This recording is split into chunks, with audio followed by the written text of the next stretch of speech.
Dieu fidèle et grand. Dieu fidèle et glorieux. Dieu fidèle et merveilleux. Que l'honneur te revienne, la magnificence, ô Père des Lumières. Père des Lumières, Père des Lumières. Jésus, un jour, tu t'es arrêté et tu as dit à Pierre, tu es Pierre, et sur ce roc inébranlable, je bâtirai mon église. Amen. Et la mort, le séjour des morts, le chef des démons, Satan, ne pourra pas détruire ton église. Nous sommes l'église du Dieu vivant en cette matinée. Seigneur, selon ta parole, selon ta promesse, visite-nous puissamment par la réalité de ta toute-puissance et que la magnificence revienne à toi et à toi seul et au nom de ton Fils béni en la personne de Christ Jésus de Nazareth. Nous t'avons ainsi prié. Amen. Amen. Amen.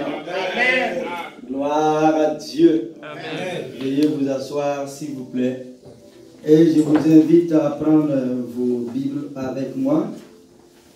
Et nous allons traiter ce thème qui est capital, qui est très important pour nous en tant qu'Église. Et tous ceux et toutes celles qui nous suivent, qui aimeraient vraiment qu'on donne certains enseignements, car Osée disait, le peuple de Dieu périt par manque de connaissance. Une fois que nous avons la connaissance de la réalité, de la vérité de Dieu, nous allons régner dans cette vie comme des fils et des filles du roi des rois.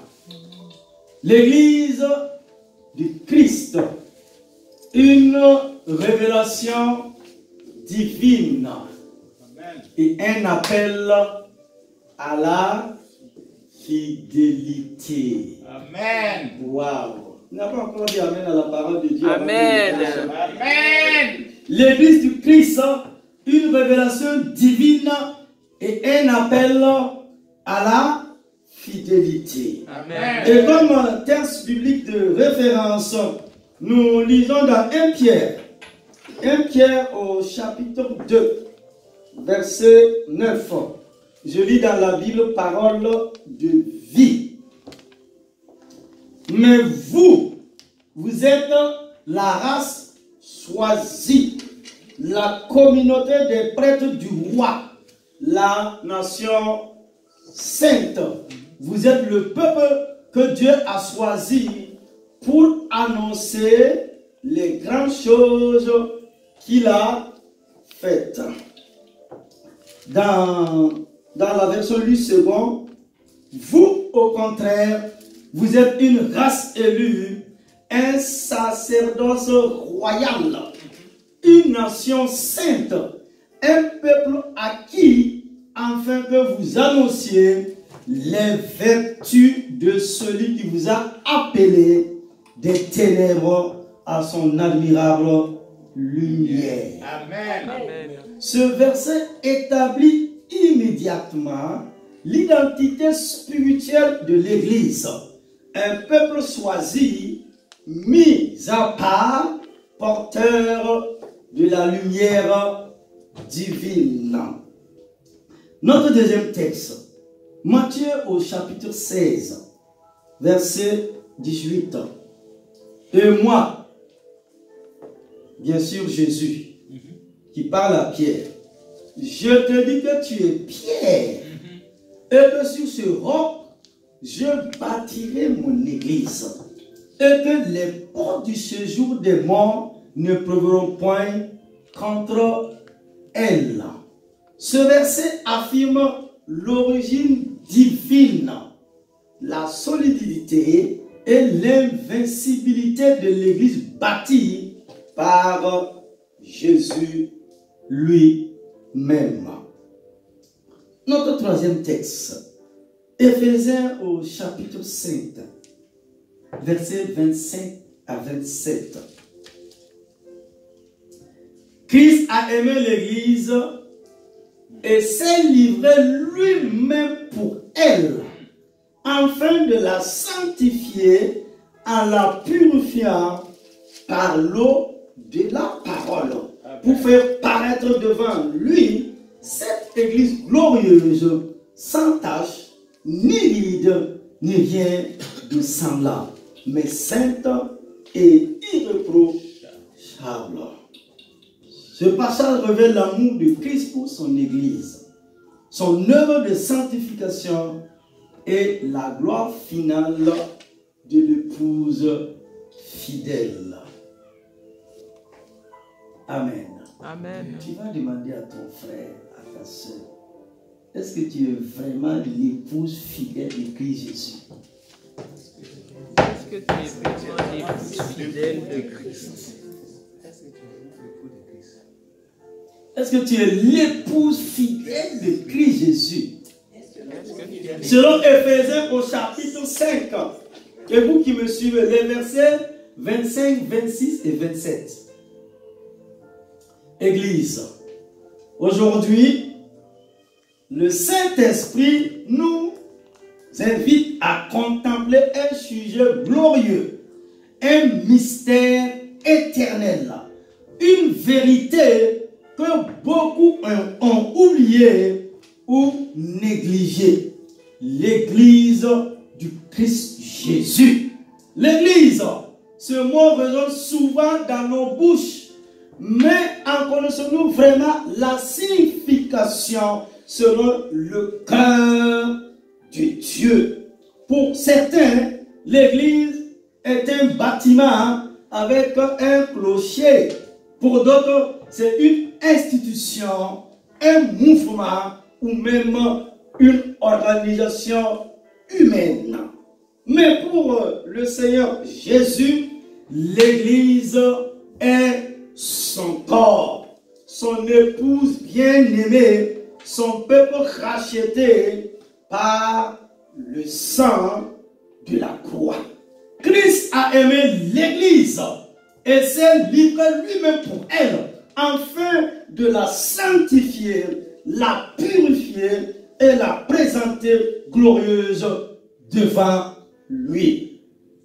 Ce matin, ce soir, ou en ce moment précis, quel que soit le temps où tu entends cette parole, Dieu veut te rappeler que tu fais partie de quelque chose de plus grand que toi-même.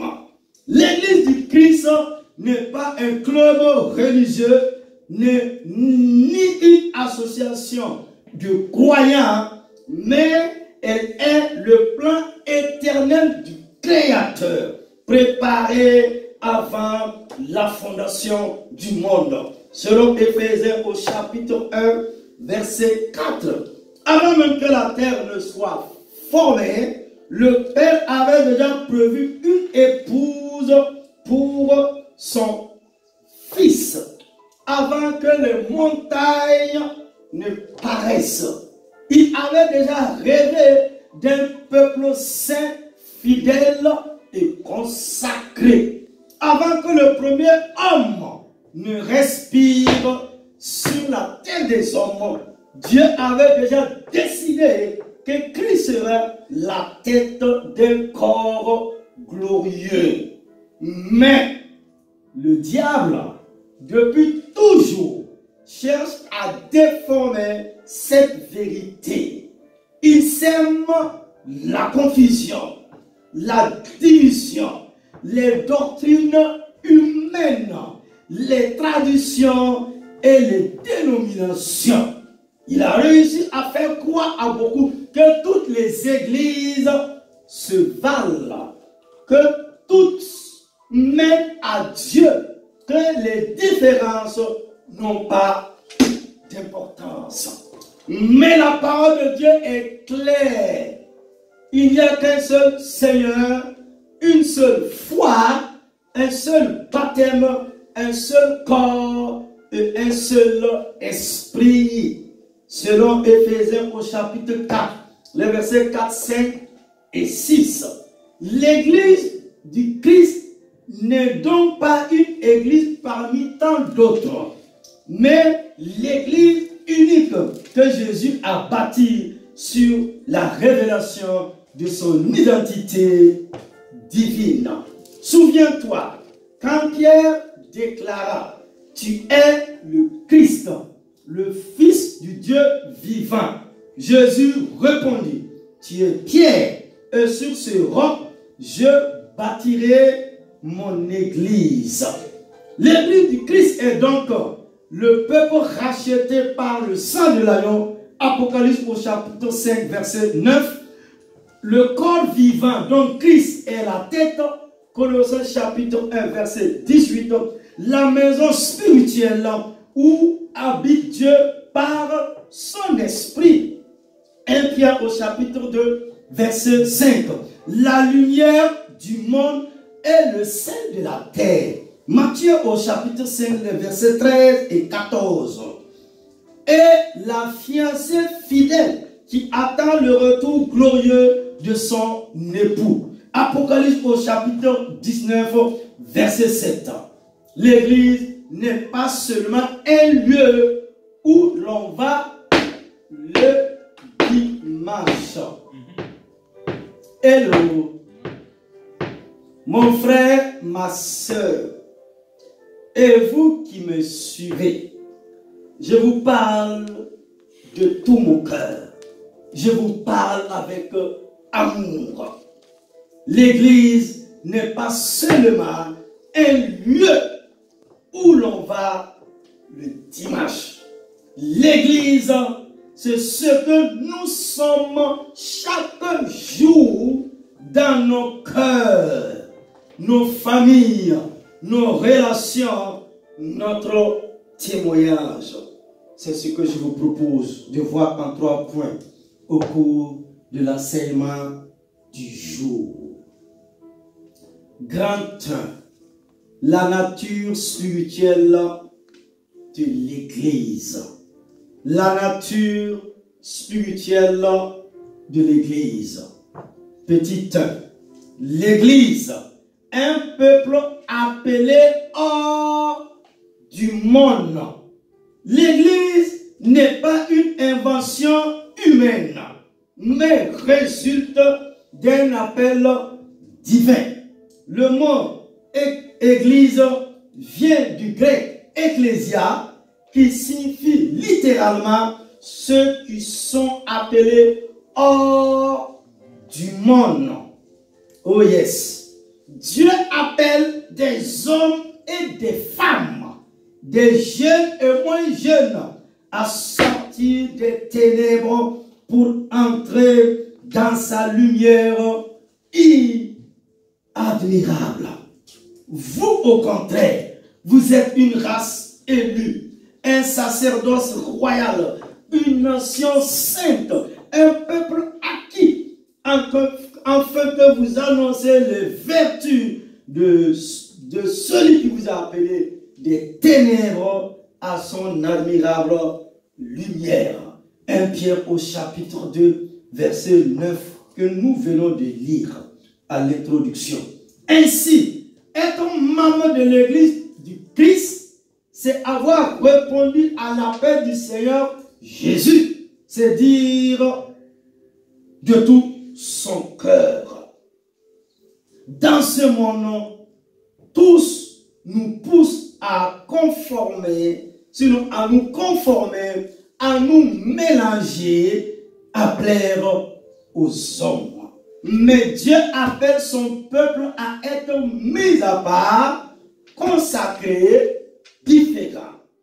Ne vous conformez pas au siècle présent, mais soyez transformés par le renouvellement de l'intelligence. Romains au chapitre 12, verset 2. L'Église est donc une assemblée sainte, non pas parfaite, mais en sanctification constante.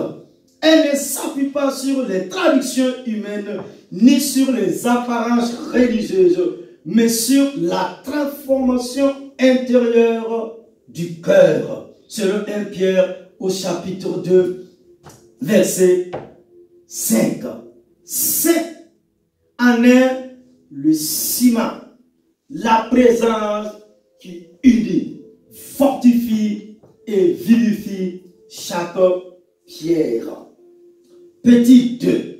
Les trois dimensions bibliques du mot Église. La parole de Dieu utilise le mot Église dans trois sens complémentaires, tous inspirés par l'Esprit Saint. L'Église universelle est le corps spirituel de Christ dans le monde entier. C'est l'ensemble de tous les sauvés, de toutes les nations, de toutes les époques, de toutes les langues. Cette Église n'a pas de frontières, pas de nationalité, pas de dénomination. La parole nous dit dans Hébreux au chapitre 12, verset 23, vous êtes venus à l'assemblée des premiers-nés, inscrits dans les cieux. L'église locale, c'est la communauté des croyants d'un même lieu, une famille spirituelle unie dans la prière, la parole et le service. 1 Corinthiens chapitre 1, les versets 2. Elle n'est qu'une partie du grand corps universel. L'église assemblée en adoration. C'est lorsque les croyants se réunissent pour louer Dieu, écouter sa parole, prier et partager le pain. Matthieu chapitre 18, verset 20. Quand l'église adore, le ciel descend sur la terre. Quand l'église adore, le ciel, l'atmosphère du ciel descend sur la terre. Quand l'église prie, les chaînes tombent. Quand l'église loue, les portes s'ouvrent et les cœurs sont guéris. La puissance d'une église vivante, ce n'est pas le nombre de ses membres, mais la présence du Seigneur au milieu d'elle. Là où 2 ou 3 sont assemblés à mon nom, je suis au milieu d'eux, a dit notre Seigneur Jésus. Petit 3, ce que l'Église n'est pas. Ce que l'Église n'est pas. L'Église du Christ n'est pas une dénomination humaine. Aucune organisation religieuse n'a le monopole du salut. Le salut ne se trouve pas dans une étiquette, un nom, un mouvement ou une tradition, mais dans la personne vivante de Jésus-Christ de Nazareth. Il n'y a de salut en aucun autre, car il n'y a sous le ciel aucun nom donné parmi les hommes, sinon parmi les fils des hommes, par lequel nous devrons être sauvés. Actes au chapitre 4, verset 12. L'Église n'est pas non plus un clergé ou une structure hiérarchique gouvernée par les hommes. Les apôtres, les pasteurs, les anciens, les diacres ne sont pas des chefs, mais des serviteurs. Marc 10, 43. Christ seul est la tête. Et surtout, l'Église n'est pas un bâtiment.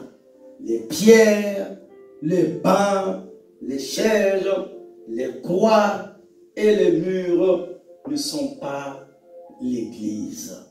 Ils ne sont que le lieu où se rassemblent les véritables pierres vivantes. Le danger de notre époque, en ce 21e siècle, c'est de croire que venir à l'église suffit. Mais Dieu ne cherche pas des spectateurs du culte. Il cherche des adorateurs en esprit et en vérité. Amen. Jean au chapitre 4, verset 23. L'église véritable est donc invisible pour les yeux charnels, mais puissante dans le monde spirituel. Elle prie, elle intercède, elle souffre, elle aime, elle sert, elle brille, elle témoigne, car elle est le prolongement de la présence de Christ sur la terre des hommes. Petit 4. Une communauté d'amour et de sainteté.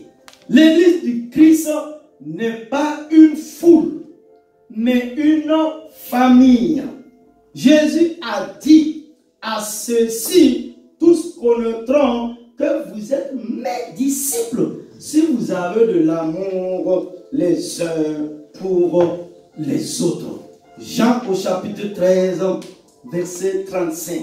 L'amour est la marque de l'église véritable, non pas un amour sentimental ou intéressé, mais un amour sacrificiel, profond et persévérant. L'amour qui pardonne, l'amour qui relève, l'amour qui sert, l'amour qui supporte. Parfois, même à travers mes voyages, j'ai des grincements de dents. Quand dans une communauté, dans une église, des hommes et des dieux qui se rassemblent, qui se rassemblent pour servir le Seigneur, il va dire, moi je ne supporte pas le frère. Moi je ne supporte pas la sœur. Alors là, je vais aller dans l'adoration. Je ne le supporte pas.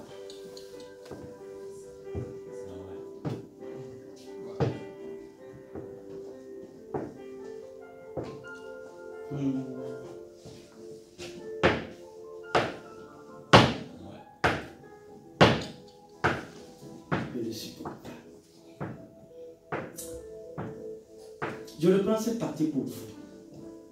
Au fait, c'est un cœur à cœur pour que tous ceux qui ont demandé ce thème, ce message à travers le monde puissent écouter. Parce que les gens sont dans une confusion. Les gens sont troublés.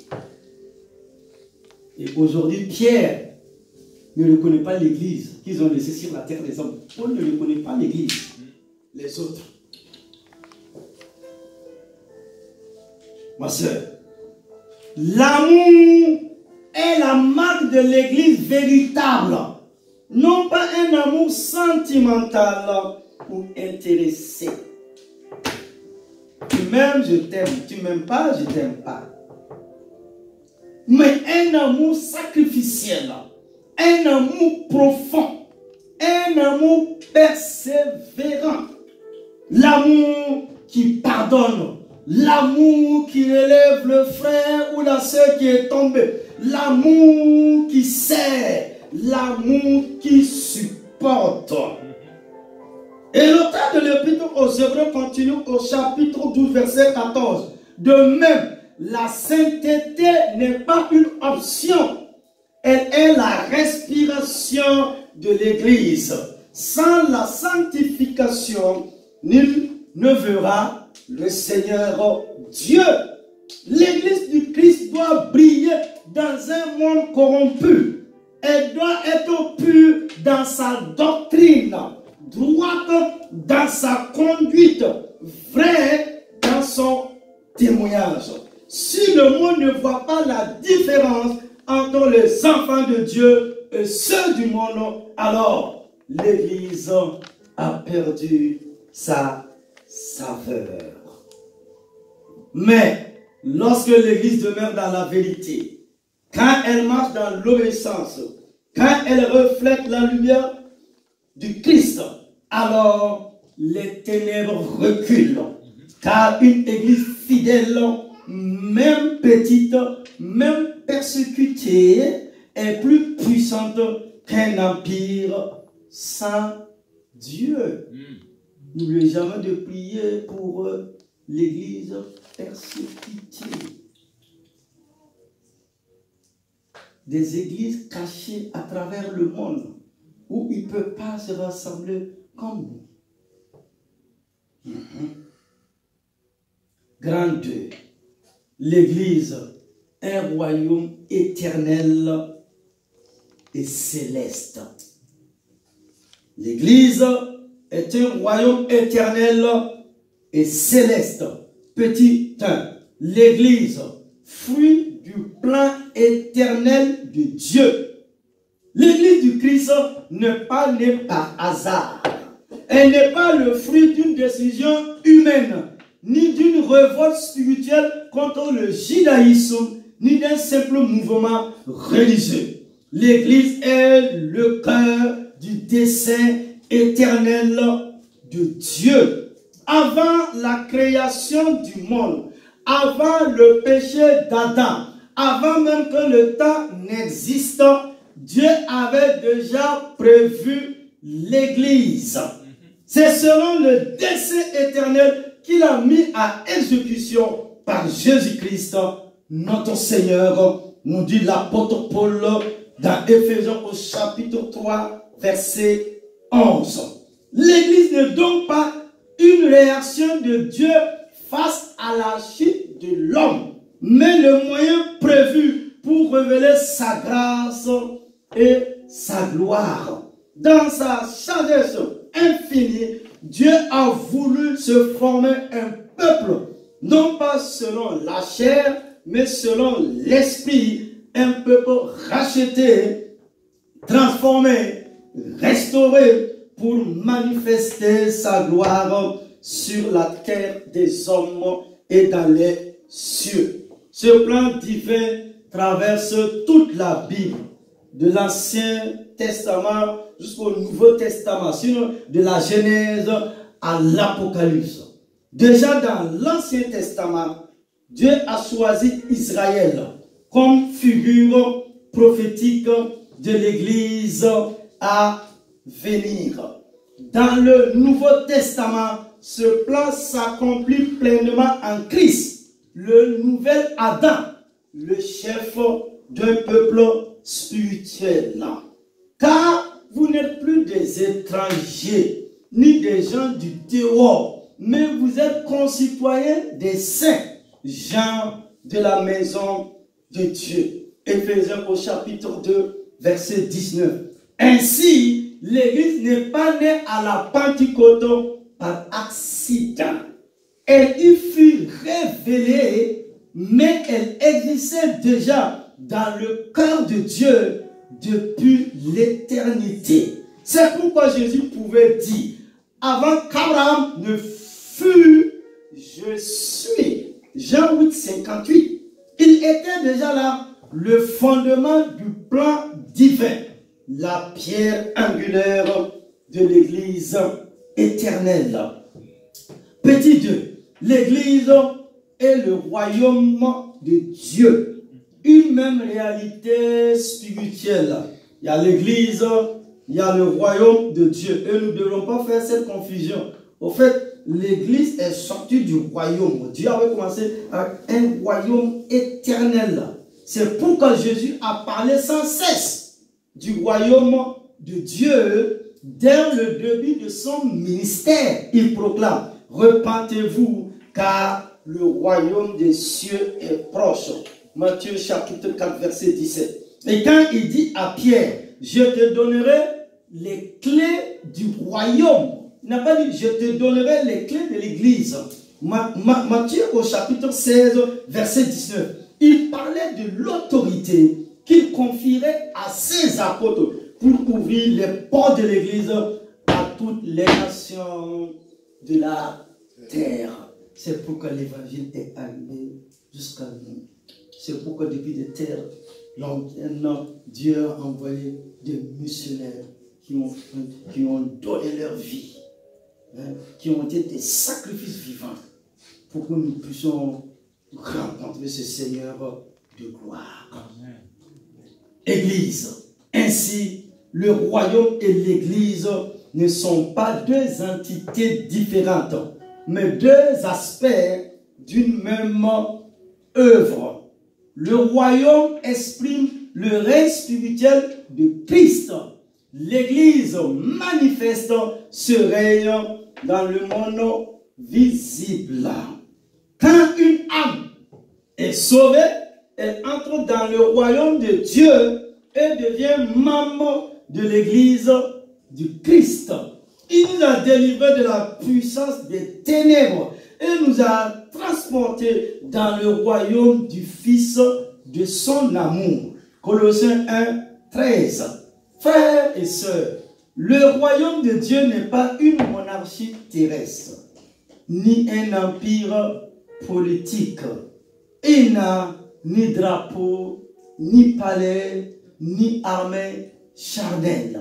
C'est un règne spirituel où Jésus est roi, où les cœurs des croyants sont son trône. Selon Luc au chapitre 17, les versets 20 et 21. Et si Christ est roi, alors l'Église est son royaume vivant, gouverné par sa parole et animé par son esprit. Le royaume n'est pas futur seulement, il est déjà là, présent dans chaque cœur soumis à Jésus. Petit toi, un royaume qui n'aura jamais de fin. Waouh! Un royaume éternel, un royaume inébranlable, un royaume qui n'aura jamais de fin. Tous les royaumes humains ont un commencement et une fin. Babylone est tombée. La Grèce s'est éteinte. Rome s'est effondrée. Et les nations aujourd'hui passeront aussi. Mais le royaume de Dieu ne passera jamais. Daniel disait au chapitre 4, verset 34, son royaume est un royaume éternel et sa domination subsiste dans tous les âges. L'Église du Christ est invincible, non pas parce qu'elle est forte en nombre, mais parce qu'elle est fondée sur le roc éternel. Les hommes peuvent persécuter, emprisonner, interdire, détruire les bâtiments, mais ils ne peuvent pas détruire ce que Dieu a établi dans l'éternité. Et aujourd'hui encore, l'Église vivante demeure et le royaume de Dieu avance, silencieux mais puissant, porté par des cœurs fidèles.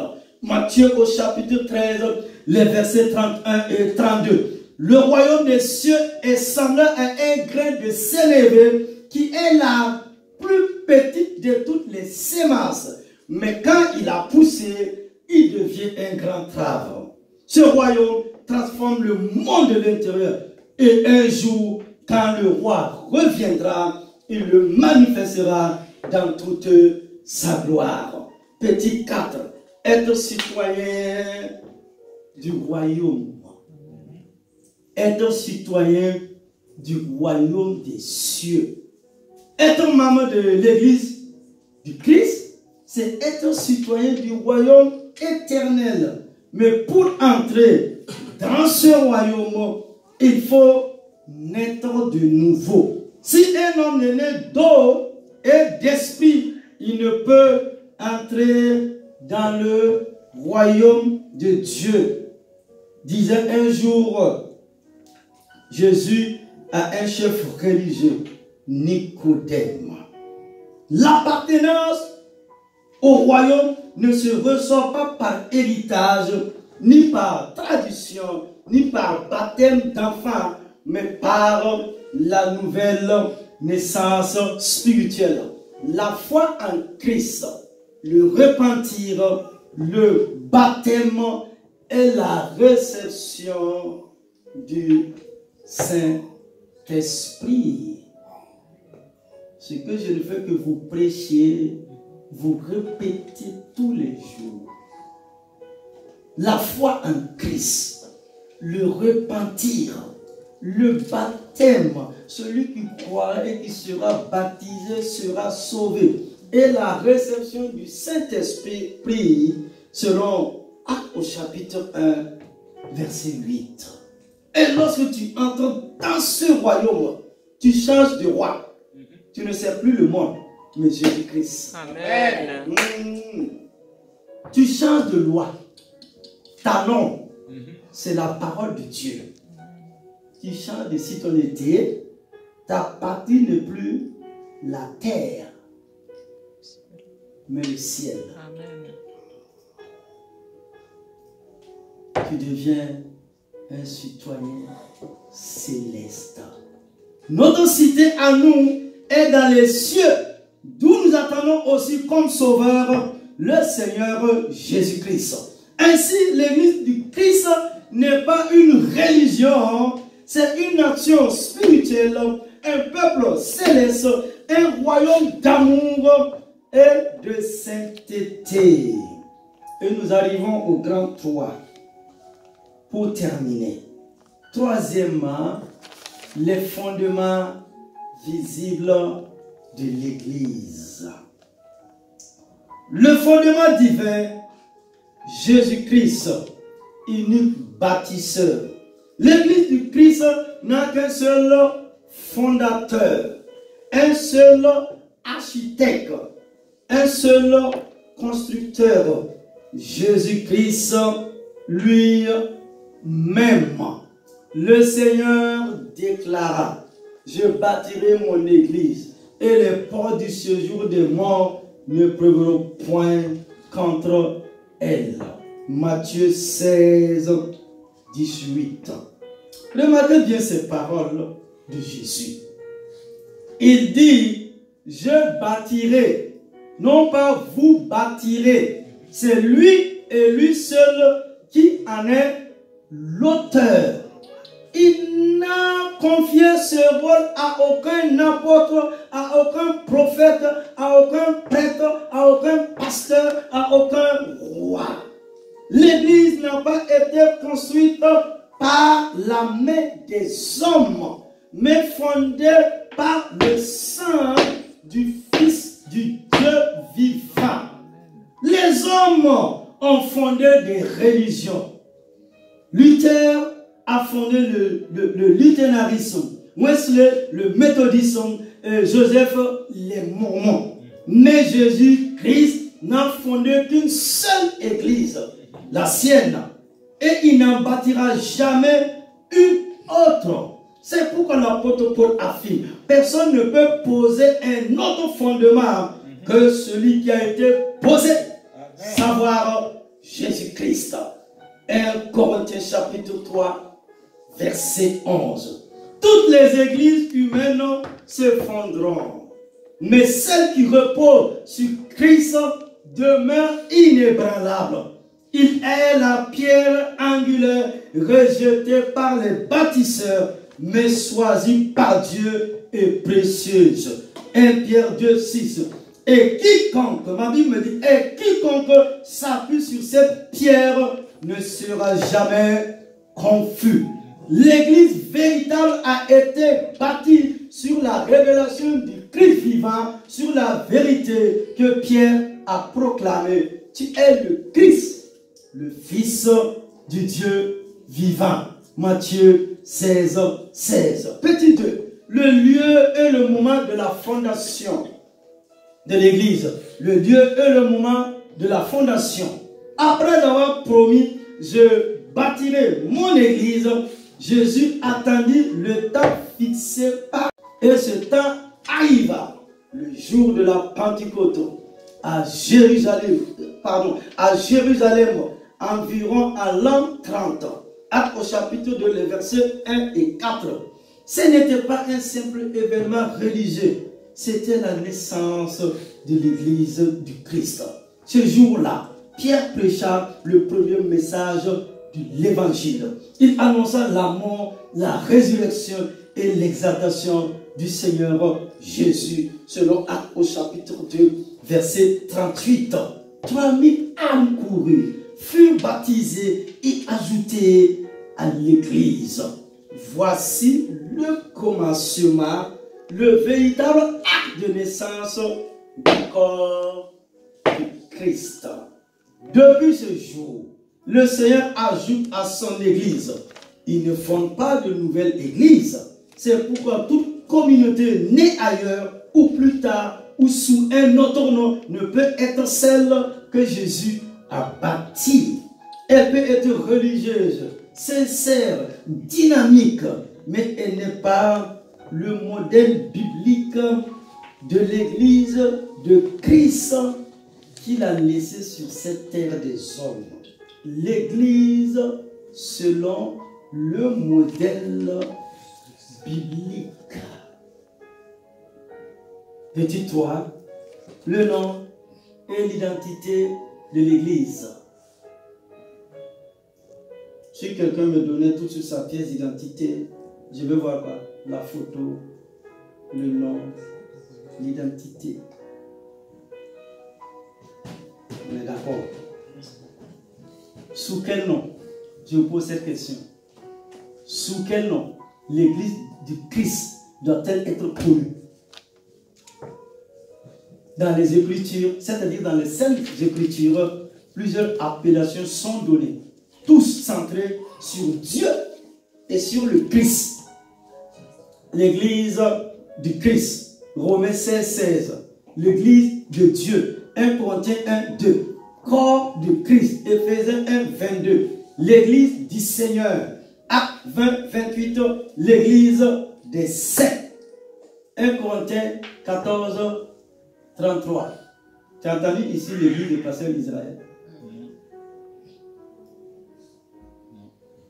L'Église du Christ, de Dieu, le corps du Christ, l'Église du Seigneur, l'Église des saints. Jamais la Bible ne parle d'église baptiste, méthodiste, adventiste, pentecôtiste ou autre. Ces noms sont apparus bien plus tard, souvent pour distinguer, pour diviser ou marquer des différences doctrinales. Mais Dieu n'appelle pas son peuple par le nom des hommes. Mais Dieu n'appelle pas son peuple par le nom des hommes mortels. Il l'appelle par le nom de son Fils. De même, les membres de l'Église ne portent qu'un seul nom. Les disciples furent appelés chrétiens pour la première fois à l'Église d'Antioche. Actes au chapitre 11, verset 26. Ce nom n'est pas une étiquette, c'est une identité spirituelle. Être chrétien, être enfant de Dieu, être disciple de Jésus-Christ, c'est appartenir à Christ, vivre comme Christ, aimer comme Christ, marcher dans la lumière de Christ. Et le Seigneur Jésus ne reconnaît pas des dénominations, mais des disciples fidèles. C'est pourquoi il a dit un jour, mes brebis entendent ma voix, je les connais et elles me suivent. Amen. Jean 10, 27. Mes brebis entendent ma voix, je les connais et elles me suivent. Petit 4. L'appel au retour à la simplicité biblique. Wow.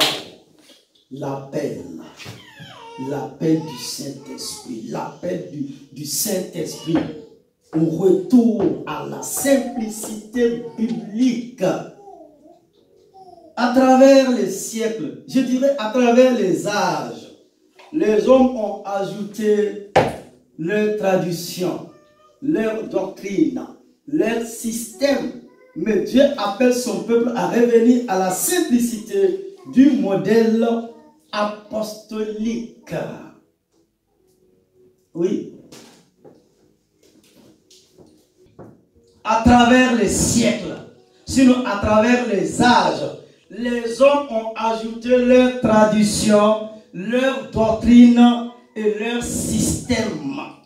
Mais Dieu appelle son peuple à revenir à la simplicité du modèle apostolique, sinon du modèle biblique. Écoutez les paroles de certains réformateurs eux-mêmes. Martin Luther a dit: je prie que mon nom disparaisse et que seul celui de Christ demeure. John Wesley disait que tout nom de parti soit oublié et qu'il n'y a plus qu'un seul nom: chrétien. Le prince des prédicateurs, Charles Spurgeon, disait que l'homme s'efface, et que Christ seul soit glorifié. Ces hommes, malgré leurs limites, avaient compris une vérité profonde. L'unité du corps de Christ ne peut se trouver que dans la fidélité à la parole de Dieu. Selon Jérémie au chapitre 6, verset 16. Revenir à la Bible, c'est revenir à Christ Jésus. Revenir à Christ, c'est retrouver la vraie Église. Et retrouver la vraie Église, c'est retrouver la vie, la puissance et la sainteté du commencement. Conclusion.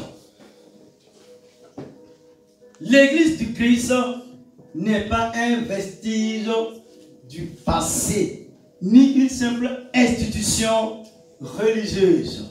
Elle est l'œuvre actuelle du Saint-Esprit, le canal par lequel Dieu agit encore aujourd'hui. Chaque fois qu'une âme est sauvée, que des cœurs sont guéris, que des familles sont restaurées, que la vérité triomphe du mensonge, l'Église du Christ se manifeste, grandit et resplendit. Mais n'oublions jamais que cette Église est née dans le feu du Saint-Esprit, nourrie par le sang de l'agneau et soutenue par les genoux de ceux qui prient. C'est pourquoi elle ne peut mourir.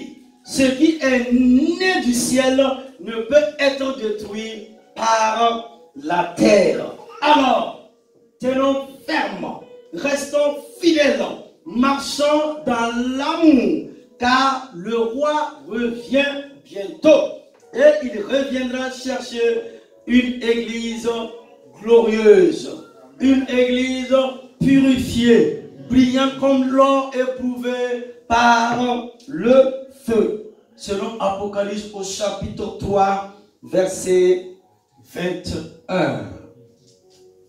À retenir avant la prière finale. À retenir. Premièrement, l'Église du Christ n'a ni rivalité, ni successeur, ni remplaçant. Elle a une seule mission: proclamer l'évangile et glorifier le Seigneur. Deuxièmement, elle est bâtie sur des fondements visibles et spirituels. Un seul fondateur, Jésus-Christ. Un seul commencement à Jérusalem le jour de la Pentecôte. Un seul nom, celui de Christ et de chrétiens pour ses disciples. Une seule direction, la parole de Dieu et le Saint-Esprit. Troisièmement, l'Église du Christ est constituée de la manière suivante. Un peuple en marche, persévérant, juste à la fin. Une épouse fidèle qui se prépare pour son époux. Une lumière dans les ténèbres témoigne du royaume. Une œuvre éternelle, invincible et glorieuse. Amen. Amen. Amen. Voici l'image de l'église de Jésus-Christ de Nazareth depuis la Pentecôte jusqu'à l'église d'Antioche et aujourd'hui encore. Gloire à Dieu. Amen. Tiens-toi debout. Nous allons faire cette prière finale.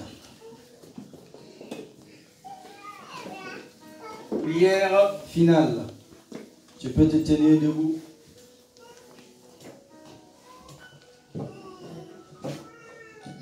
Avec une foi profonde, nous allons proclamer ensemble. Éternel mon Dieu. Éternel mon Dieu. Nous sommes. C'est en hiver? Non, on n'est pas là. C'est l'automne.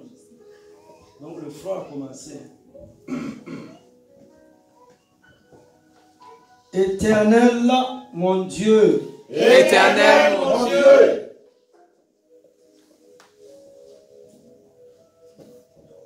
Seigneur Jésus-Christ. Seigneur Jésus-Christ.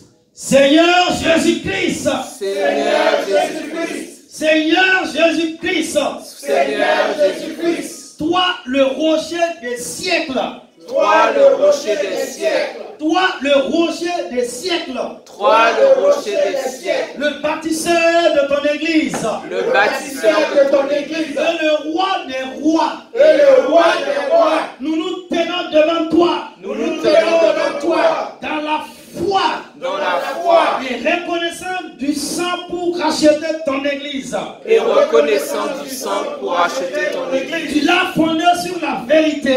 Tu La l'as fondée sur la vérité. Et les portes du séjour des morts ne proviendront jamais contre elle. Et Et les les portes du séjour des morts ne pénétreront pas contre elle. Seigneur, affermis notre foi dans ta parole. Seigneur, affermis notre foi dans ta parole. Seigneur, affermis notre foi dans ta parole. Seigneur, affermis notre foi dans ta parole. Fais de nous des témoins solides, inébranlables, Fais de nous des témoins solides et inébranlables. enracinés dans ta vérité. Enracinés dans ta vérité. Enracinés dans ta vérité. Enracinés dans ta vérité. Brise les chaînes de la division. Brise les chaînes de la division. Brise les chaînes de la division. Brise les chaînes de la division. Abat les murs de la tradition humaine. Abat les murs de la tradition humaine. Restaure ton peuple dans la puissance du Saint-Esprit. Restaure ton peuple dans la puissance du Saint-Esprit. Restaure ton peuple dans la puissance du Saint-Esprit. Restaure ton peuple dans la puissance du Saint-Esprit. Ranime le feu du premier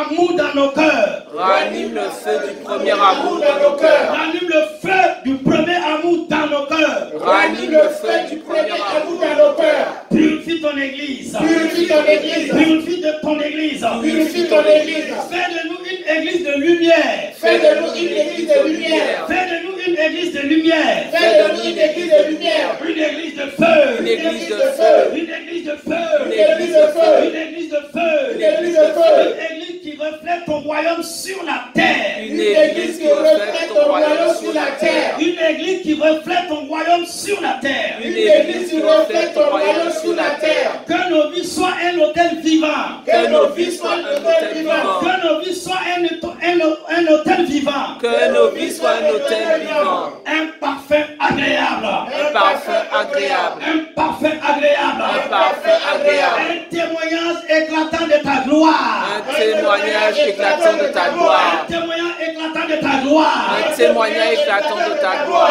lorsque tu reviendras dans ta gloire. Et lorsque tu reviendras dans ta gloire. Et lorsque tu reviendras dans ta gloire. Et lorsque tu reviendras dans ta Et gloire. lorsque tu reviendras dans ta gloire. Et lorsque tu reviendras dans ta gloire. Trouve-nous debout fidèles. Trouve-nous debout fidèles. Trouve-nous debout fidèles. Trouve-nous debout fidèles. Remplis de ton esprit. Remplis de ton esprit. Remplis de ton esprit. Remplis de ton esprit. Remplis de ton esprit. Remplis de ton esprit. Et prêt à ta t'accueillir. Et prêt à t'accueillir. Et prêt à t'accueillir. Et prêt à t'accueillir. Rempli de ton esprit. Rempli de ton esprit. Rempli de ton esprit. Rempli de ton esprit. Rempli de ton esprit. Rempli de ton esprit. Rempli de ton esprit. Rempli de ton esprit. Et prêt à t'accueillir. Et prêt à t'accueillir. Et prêt à t'accueillir. Et prêt à t'accueillir. Et prêt à t'accueillir. Et prêt à t'accueillir. Au nom de Jésus. Au nom de Jésus. Au nom de Jésus. Au nom de Jésus. Au nom de Jésus. Au nom de Jésus. Au nom de Jésus. Au nom de Jésus. Amen, amen, amen. Amen.